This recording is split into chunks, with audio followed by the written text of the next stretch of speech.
Boa noite a todos. Conseguem me ouvir aí atrás? Que bom.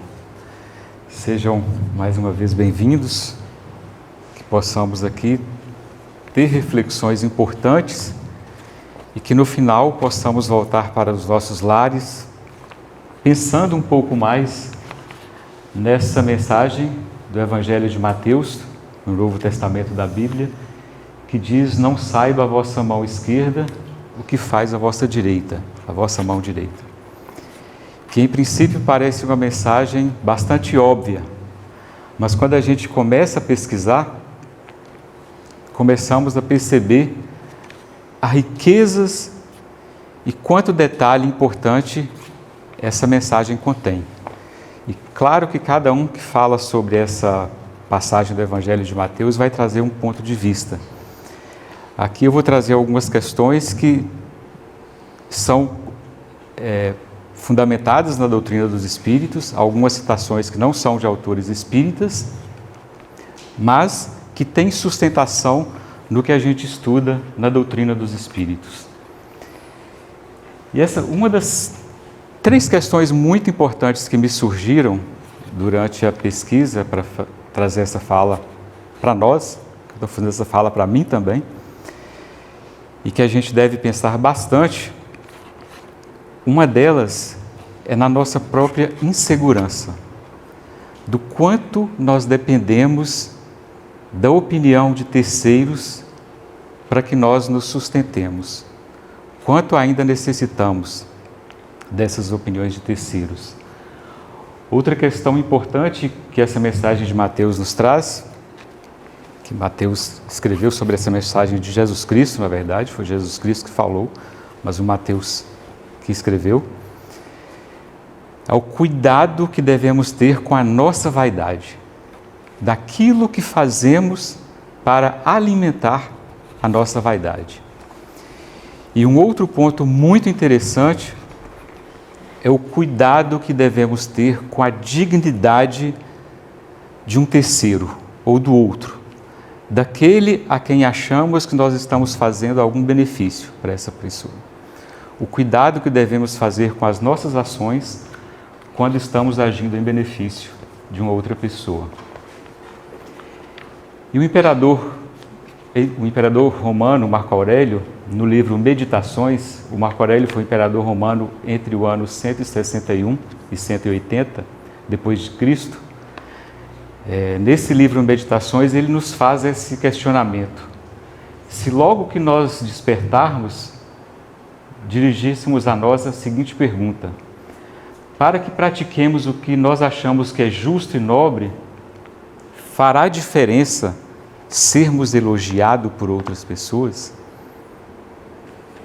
Será que nós somos ainda dependentes? Nós precisamos de uma opinião de alguém para praticarmos uma ação que a gente acredita que é boa, que é nobre, que é justa?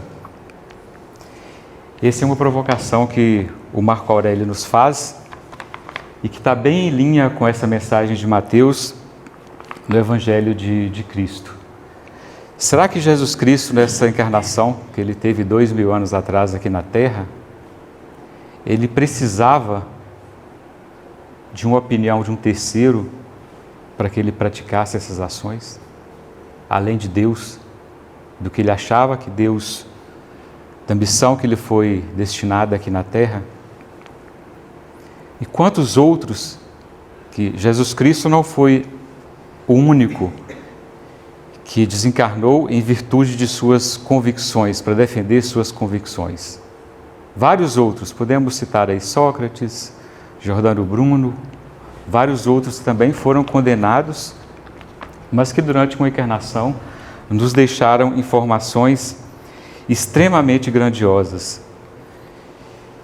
E são sobre esses valores que esses grandes mestres, essas grandes referências que passaram aqui na Terra, que eles nos deixaram,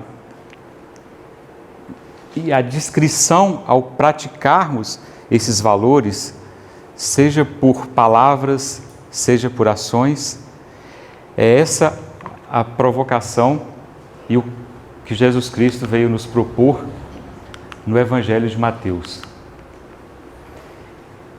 Essa parte do Evangelho de Mateus é reproduzida no Evangelho segundo o Espiritismo, e lá no capítulo 6, versículos 1 a 4, Jesus Cristo nos diz, conforme os relatos de Mateus: quando derdes esmola, não saiba a vossa mão esquerda o que deu a vossa mão direita, a fim de que a esmola fique em segredo, e o vosso Pai, que vê o que se passa em segredo, vos recompensará.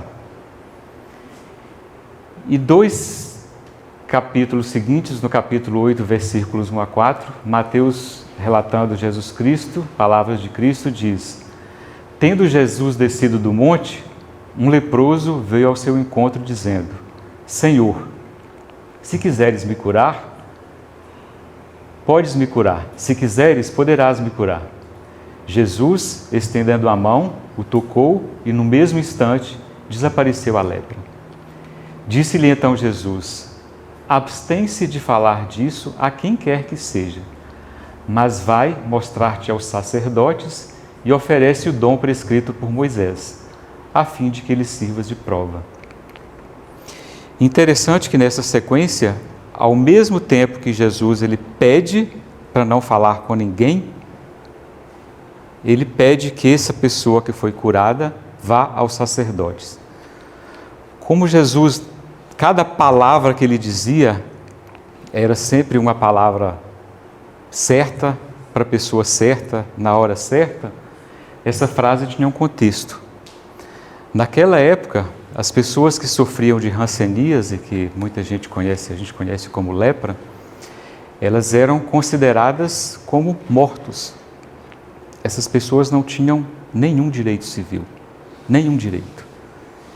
Era como se elas já não existiam mais nos livros de registro civil. Não existiam mais para a sociedade, elas deveriam ficar longe da sociedade. E por isso que nesse caso dessa cura específica, Jesus disse a ele: vá aos sacerdotes, diga aos sacerdotes que você continua vivo, que você não é mais um morto, que você está curado e que você voltou a ter direitos. E os sacerdotes, embora naquele tempo eles não tivessem autoridade científica para falar que você tem essa ou aquela doença, até a própria hanseníase não era tão conhecida na época, as formas de transmissão não eram tão bem conhecidas, eles tinham essa autoridade da lei mosaica para dizer quem fazia parte da sociedade e quem não fazia, de acordo com determinadas doenças que a pessoa sofriam. E principalmente no caso da hanseníase, por ser uma doença que era muito aparente, né? A própria pele mostrava essa doença, era associada com impureza, com alguém que não era puro, inclusive por uma doença que poderia ser transmitida por meio de contatos físicos, inclusive sexuais. E por isso se acreditava que essas pessoas não eram pessoas puras. Mas Jesus Cristo, na sua infinita misericórdia e sabedoria, ele foi lá e com o poder de cura que ele tinha, curou essa pessoa e pediu a ela: vá. Nesse caso, vá e se apresente ao sacerdote e diga que você continua vivo. Mas no geral, principalmente nas primeiras curas que Jesus fazia, ele pedia discrição. A regra era pedir discrição. E o Marco Aurélio, no livro Meditações, ele continua nos fazendo provocações. Uma vez que tenhamos feito algo de bom e que a outra pessoa já foi beneficiada, qual é a terceira coisa que a gente busca? Você já fez o bem. A outra pessoa já foi beneficiada. O que mais que a gente quer? Será que é saudável? Será que é pertinente buscarmos algo mais além do que esse benefício que foi feito? Por quê? Será que estamos procurando reputação ou retribuição por algum benefício? O que nos leva a fazer isso? Será que é aquela vaidade? Será que é a insegurança que cada um de nós carrega conosco? E o Humberto Roden, um teólogo brasileiro, ele fala um pouco de por que precisamos, em uma das obras dele, ele nos diz por que nós precisamos tanto da opinião dos outros. E o Humberto Roden, ele inclusive escreveu um livro sobre o Sermão da Montanha, e essa passagem de Mateus é extraída do Sermão da Montanha. E no contexto dessa obra, o Roden, ele tentando nos trazer informações sobre trazer reflexões sobre essa passagem de Mateus, ele diz que nós, seres humanos profanos, mais mundanos, somos essencialmente mercenários. Nós agimos e trabalhamos apenas por interesse. Parece pesado, né, quando ele diz, somos mercenários, porque nós fazemos tudo por algum interesse. Quem é de fato interiormente rico, quem tem essas virtudes da moral cristã interiorizadas em si, não tem necessidade de ser recompensado. E o Roden nos diz que esse próprio desejo de receber em troca de nossas boas obras é, em última análise, espírito de um espírito mercenário, daquele que quer algo em troca. E que nós, humanos profanos, não temos noção clara de nós mesmos, a não ser quando o nosso ego é refletido no espelho de algum objeto. É como se emitíssemos uma onda que encontra no seu caminho um objeto de onde ela possa ricochetear e ecoar rumo ao aparelho emissor que somos nós. Um exemplo que podemos pensar hoje são as próprias redes sociais, que praticamente todos nós utilizamos.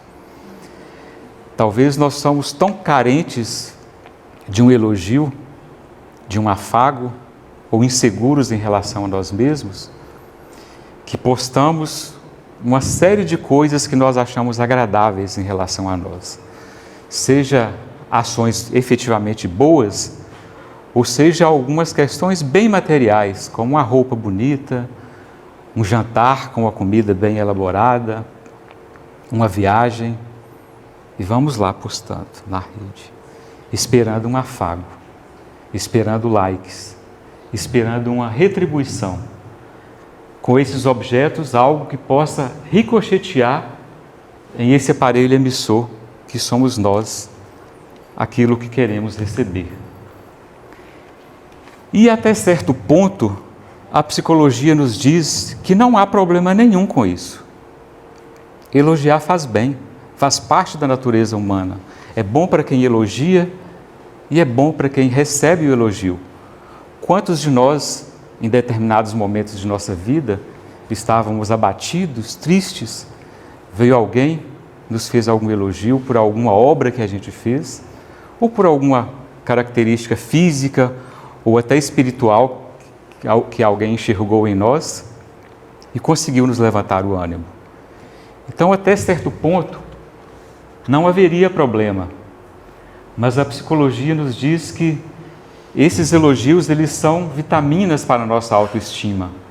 Eles fazem nos sentir mais forte e confirmam que estamos no caminho certo. Quando fazemos um trabalho bem feito, que alguém nos elogia, olha que coisa boa que você fez, que atitude boa, que produtivo que foi esse trabalho.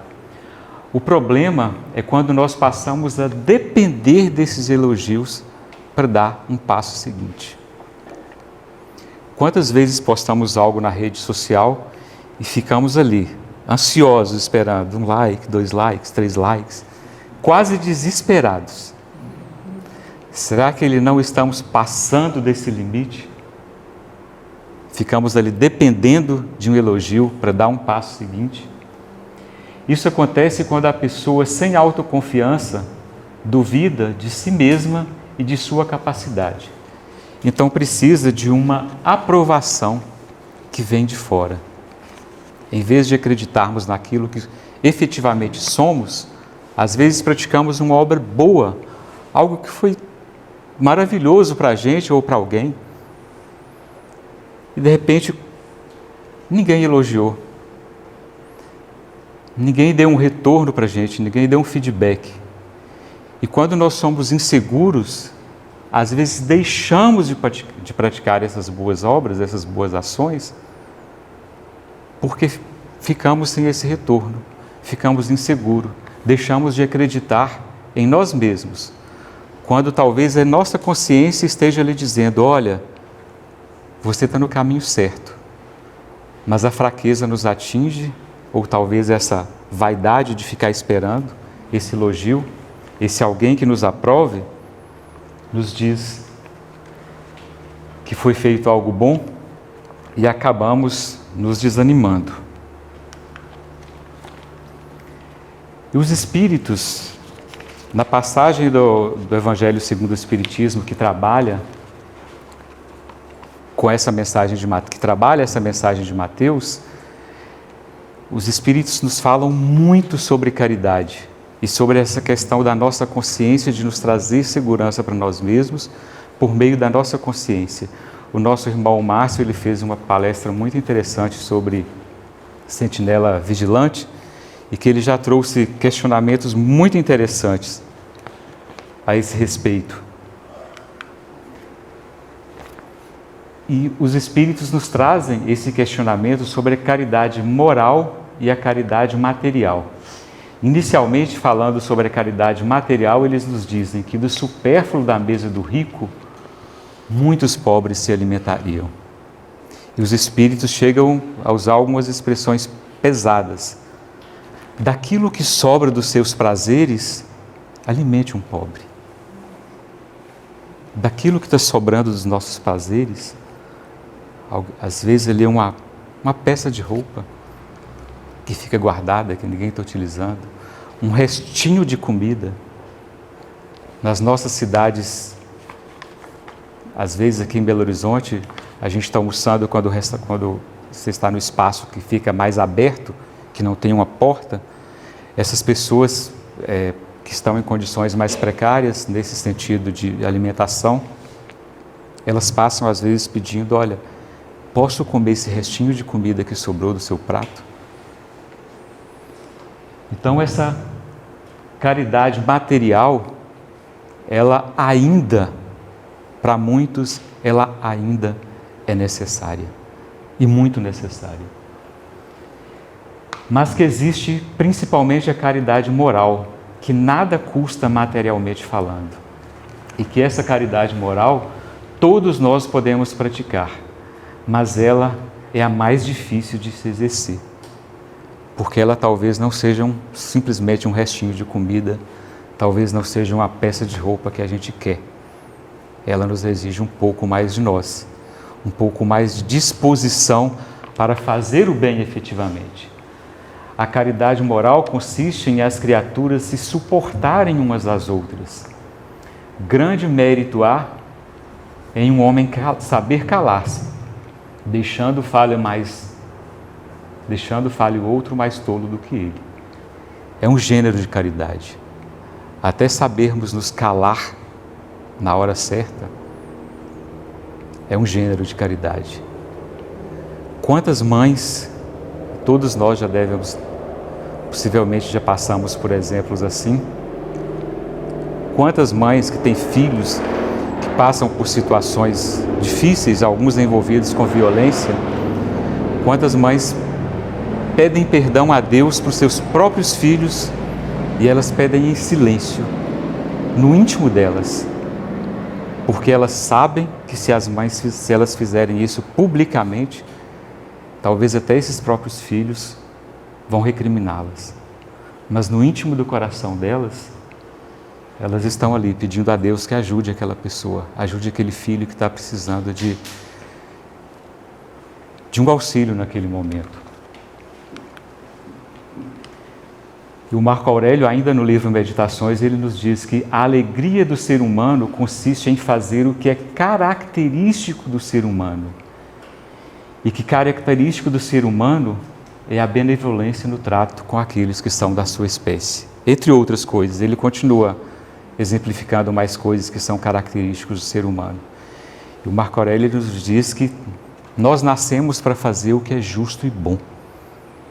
Quando nós fugimos disso, nós estamos fugindo do que é característico, do que é mais humano que é em nós. E deveríamos redirecionar a nossa vida quando fugimos desses trabalhos mais laboriosos. E o irmão Leocádio José Correia, que é um dos espíritos que nos intuem nessa casa, nos diz que fazer o bem anonimamente evita os desvios da vaidade, a angústia do orgulho, a sordidez da mentira. Por que ali, quando nós fazemos alguma ação ou que tivemos um momento de prazer, um momento de alegria, estamos super felizes, por que não contentamos com essa felicidade simplesmente, que já compartilhamos com alguém? Nós colocamos ali numa rede social. E às vezes o colocar na rede social nos gera angústia, nos gera ansiedade, porque a gente fica ali de olho. Quantas pessoas estão vendo? Quantas pessoas estão apreciando esse meu momento de felicidade? Mas será que essa exposição, ela vai ser benéfica para todo mundo que vai ver? Não estou dizendo que isso é ruim ou bom, expor questões na rede social. Como os psicólogos nos dizem, essa questão do elogio nos faz bem. E faz bem, inclusive, para quem elogia também e para quem recebe. Mas é algo que precisamos questionar. Até onde podemos ir com essas questões? E em relação ainda nas instruções dos Espíritos, nessa passagem do Evangelho de Mateus, que é reproduzida no Evangelho segundo o Espiritismo, os Espíritos nos trazem algumas orientações sobre a beneficência. Eles nos dizem que a beneficência nos dá as alegrias do coração e que a caridade é muito diferente da esmola. A esmola é algumas vezes útil porque dá alívio aos pobres, mas é quase sempre humilhante, tanto para quem dá quanto para quem o recebe. A caridade, ao contrário, liga o benfeitor ao beneficiado e se disfarça de tantos modos. Quantas pessoas, aquela pessoa que tem plena consciência de que ela está fazendo uma caridade, mas ela não quer expor quem está sendo beneficiado. Aí ela às vezes até inventa uma história para fazer aquele auxílio. E chega, às vezes vai na casa de uma pessoa que está precisando de ajuda e diz: nossa, que coisa boa que foi eu ter vindo aqui. No meio do caminho, eu descobri fato tão importante que eu vou levar para a minha vida. Eu consegui aprender tanto no caminho da minha casa até o caminho da sua casa. E ela consegue transformar aquele evento que talvez poderia ser o outro se sentir quase numa situação de constrangimento por estar sendo beneficiado, aquela pessoa que conscientemente está beneficiando e caridosamente beneficiando, ela se coloca como grata por estar fazendo, por estar praticando aquela atitude. Os Espíritos nos dizem que pode ser caridoso com parentes, com amigos, sendo indulgentes para com os outros, perdoando mutuamente as fraquezas, cuidando para não ferir o amor próprio de ninguém. E por isso que dentro dessa mensagem, quando nós falamos em não deixar a vossa mão direita ver o que a esquerda está fazendo, pensar na dignidade humana, na dignidade do ser humano. O irmão Leocádio José Correia nos diz que não se ensina a nadar quem está afogando. Nesse momento ali, talvez da esmola, de precisar de algo efetivamente, a pessoa que está passando fome, aquela pessoa precisa necessariamente de comida naquele momento. O biológico dela precisa daquele auxílio. Aquele momento não é hora de levar lição de moral para ninguém, de ensinar a nadar, de ensinar a pescar. Mas essa caridade moral que a gente vai desenvolvendo a médio, talvez longo prazo, não naquele momento inicial, esse momento de aos poucos irem ensinando aquela pessoa a pescar, ensinando novos caminhos por onde andar, sem ferir o amor próprio de ninguém.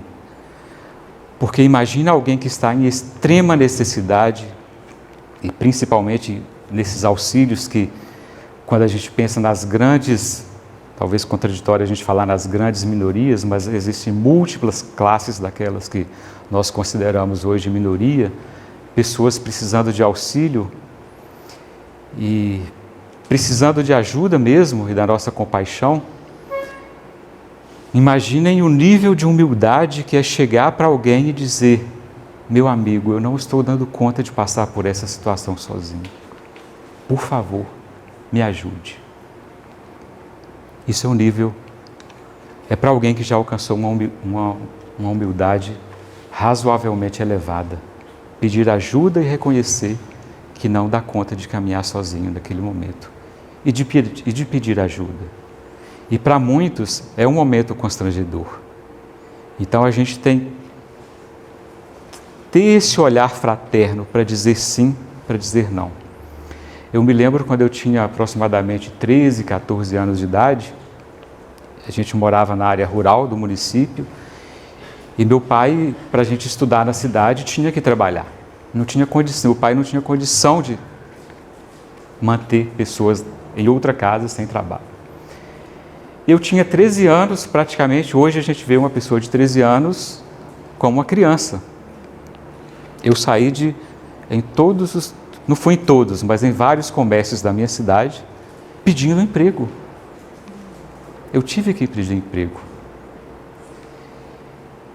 E eu percebi, hoje, pensando naqueles momentos, eu fiquei lembrando do olhar de alguns que me disseram não, que eu não estou precisando de alguém naquele momento, mas do olhar de compaixão que eles tinham, do olhar até de emoção que eles pensavam.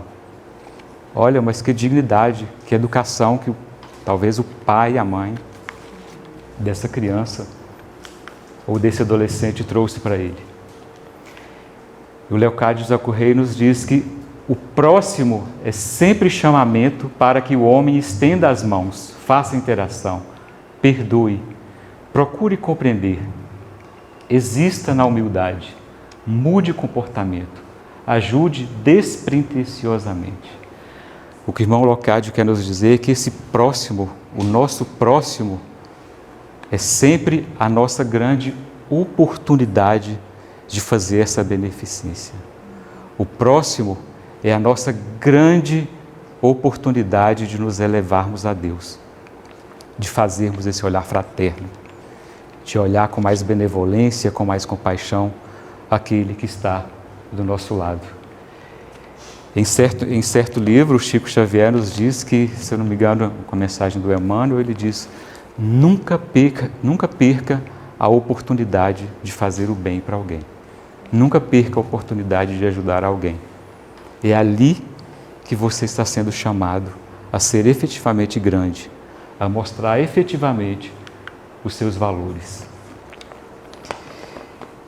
E ainda nessa mensagem de Mateus, na instrução dos Espíritos, dessa mensagem, não deixe a mão direita ver o que a esquerda está fazendo, os Espíritos nos falam de piedade. E aí vem uma outra questão muito interessante, o nosso irmão Márcio também nos falou bastante sobre piedade na palestra sobre Sentinela Vigilante. Mas tem uma questão muito interessante que nós devemos pensar em relação à piedade. Os Espíritos nos dizem: deixai que o vosso coração se enterneça ante as misérias e os sofrimentos dos vossos semelhantes. Deixai que o vosso coração se sensibilize ante essas misérias, ante esses sofrimentos. E que a piedade, ela nos comove até as entranhas, à vista dos sofrimentos de vossos irmãos, que vos impele a estender a mão e socorrê-los. Isso me fez pensar numa situação que todos nós vivemos, e nós que moramos numa cidade grande, e o Brasil, em todas as cidades grandes isso acontece. Quantos moradores de rua nós temos? E quantas vezes nós passamos por eles e não nos deixamos sensibilizar? ficamos ali na nossa insensibilidade, na nossa incapacidade de nos tocar. E às vezes levamos até para os nossos filhos. Passa direto, não dê ouvido, não preste atenção, ignore. Será que não devíamos repensar? Os Espíritos nos dizem: nunca abafeis nos vossos corações essas emoções celestes. Temei conservar-vos indiferentes. Nunca abafei nos vossos corações essas emoções. Deixemos-nos sensibilizar. Ainda que achemos que não possamos fazer algo naquele momento, pelo menos uma prece nós podemos fazer, pedindo a Deus que dê um pouco mais de dignidade àquela pessoa, para que ela possa conduzir a vida dela de uma forma melhor. E que temei conservar-vos. O que nós devemos temer é a nossa indiferença nessas situações. E nós devemos pensar muito na educação dos nossos filhos, daqueles que estão nossos próximos, para não agir como nós, com essa indiferença.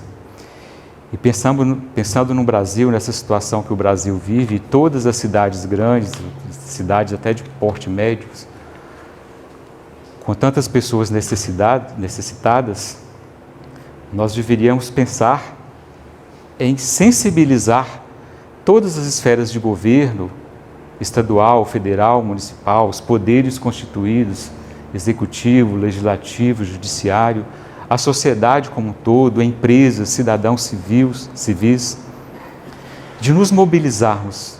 O que é que pode ser feito? Alguma coisa pode ser feita. É algo que a sociedade brasileira precisa resolver. É uma questão que precisa ser resolvida. Nós sabemos que muitos ali estão naquela situação, percebemos que estão envolvidos com drogas, com álcool. Mas por que eles chegaram nessa situação de droga e de álcool? Será que não poderíamos ter agido na raiz, na origem? Os Espíritos nos pedem: olha, vamos lá na educação desde a infância, vamos ver o que está acontecendo. Quais foram os distúrbios, as questões que levaram as pessoas para aquela situação? Vejamos que eu me mudei para Belo Horizonte no início da década de 90. Naquela época, o centro da cidade, principalmente, era cheio de crianças pedindo. Eram muitas crianças. Essa questão das crianças, podemos dizer que ela foi razoavelmente resolvida. Hoje a gente vê uma quantidade bem pequena de crianças pedindo nas ruas. Mas, em compensação, a quantidade de adultos é enorme.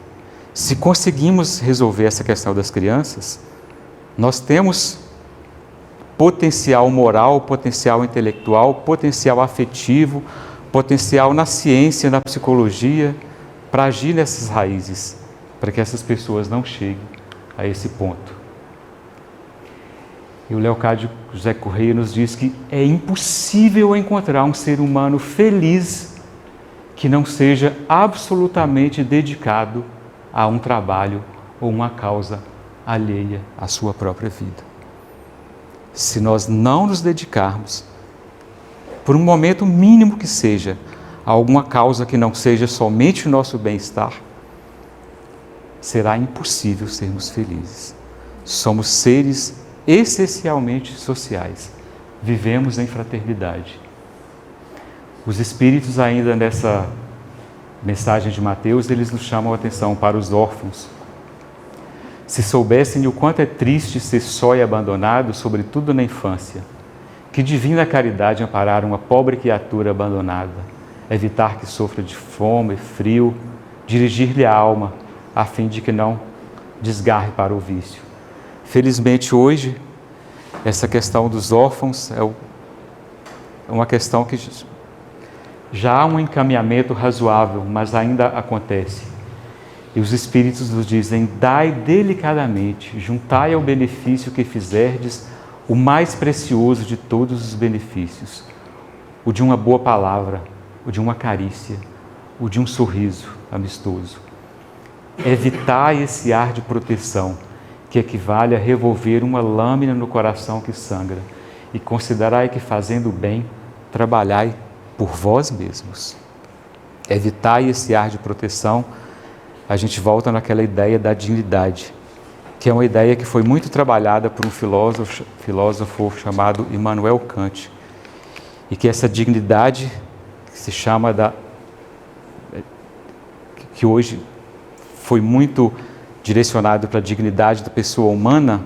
Até as constituições de vários países trabalham já esse direito básico à educação, à saúde, à alimentação principalmente, e alguns outros tipos de liberdades que fazem parte dessa dignidade humana dentro da Constituição de vários países. Mas o Kant ele nos chama a atenção para que essa dignidade ela está relacionada a questões de valores, a questões que não pode ser trocada por outra coisa. Não se trata de preço, trata de valor.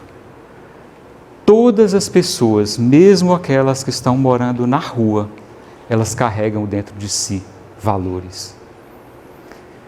Elas não são nem melhores nem piores do que cada um de nós. Uma pessoa que está em presídio, uma pessoa que está morando na rua, uma pessoa que está pedindo, passando fome, uma pessoa que está, entre aspas, se prostituindo. Essas pessoas carregam valores dentro de si. E esses valores não há preço. Esses são valores que eles não podem ser trocados por outra coisa. E é em relação a essa dignidade que quando nós pensarmos em fazer algo em benefício do próximo, deveríamos pensar nesses valores. E em relação aos benefícios pagos com ingratidão? Foi perguntado aos espíritos o que pensar daqueles que, recebendo a ingratidão em paga dos benefícios que fizeram, deixam de praticar o bem para não topar com os ingratos. Porque isso pode acontecer com um de nós. Às vezes fizemos algum ato que a gente achou que foi em benefício de alguém, não fomos gratificados e deixamos de praticar esse ato com outras pessoas e principalmente com aquele que nos tratou com ingratidão. E os Espíritos nos dizem que nesses há mais egoísmo do que caridade. Fazer o bem apenas para receber demonstrações de reconhecimento é não o fazer com desinteresse. Diante de um ato recebido com ingratidão, tende a certeza de que é uma semente que vai com o tempo germinar. Infelizmente, nunca vedes senão o presente. Trabalhais, senão trabalhai para vós e não pelos outros. Vejam que imensa gratidão foi Jesus Cristo vir aqui na Terra, na encarnação que Ele teve aqui 2000 anos atrás. Imaginem se Jesus Cristo fossem ficar esperando gratidão de todo mundo que viveria em Jerusalém, nas redondezas ali, naquele momento. A semente que Ele plantou, a gente está colhendo até hoje e tentando entender os frutos que chegam até nós, de todas as sementes. A força do apóstolo Paulo, disseminando as mensagens de Jesus Cristo, por todas as intempéries, todas as recusas que ele passou, e ele ali perseverando, até desencarnar, para divulgar as mensagens de Jesus Cristo. E o Marco Aurélio ele faz um paralelo com a videira. Ele diz que a videira produz uvas e nada exige, uma vez que produz o fruto que lhe é próprio, como foi próprio da abelha ter produzido mel. Ao fazer o bem, não faça alarde disso. Limite-se a transmitir o bem a outra pessoa, como a videira, que na próxima estação, novamente ela vai produzir uvas. Quando formos pagos com ingratidão, pensemos na videira, que está lá, todo ano, com um pouquinho de chuva. Ela vai continuar produzindo uvas. E por fim, eu gostaria de deixar algumas mensagens para a gente pensar nessa questão da insegurança que temos em relação a nós mesmos, dessa aprovação que precisamos de terceiros, de a nossa mão direita ficar tendo que ver o que a mão esquerda fez. E o que o Renato Russo, na música Sem Querer, ele nos diz: quantas chances desperdicei, quando o que eu mais queria era provar para todo mundo que eu não precisava provar nada para ninguém. Já não me preocupo se eu não sei, porque às vezes o que eu vejo quase ninguém vê. Que não preocupemos.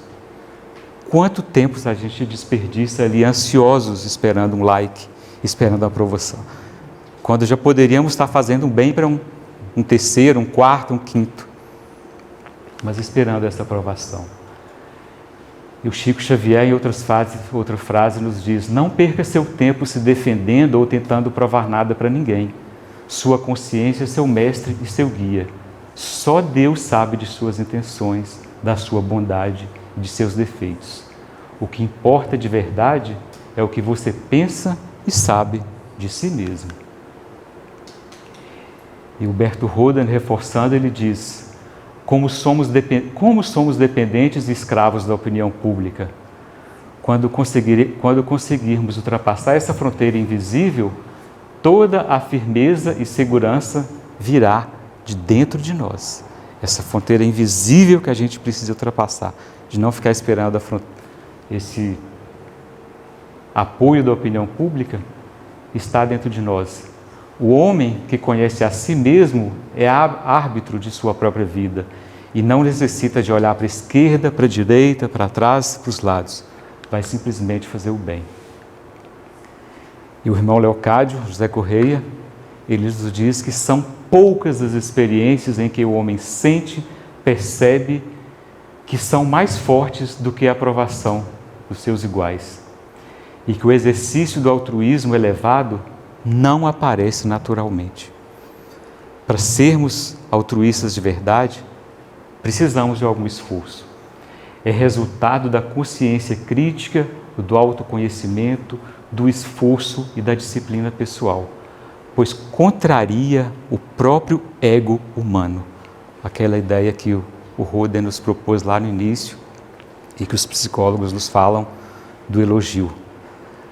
Mas o irmão Leocádio nos diz que ser altruísta de verdade, fazer esse bem desinteressadamente e fazer esse bem sem olhar a quem, seria em algum nível contrário ao próprio nosso ego humano, porque nós ficamos o tempo todo buscando like, buscando uma aprovação, buscando alguém que nos diga que nossa roupa é bonita, que restaurante bonito que você foi, que viagem linda que você fez, o quão bonito é seu filho.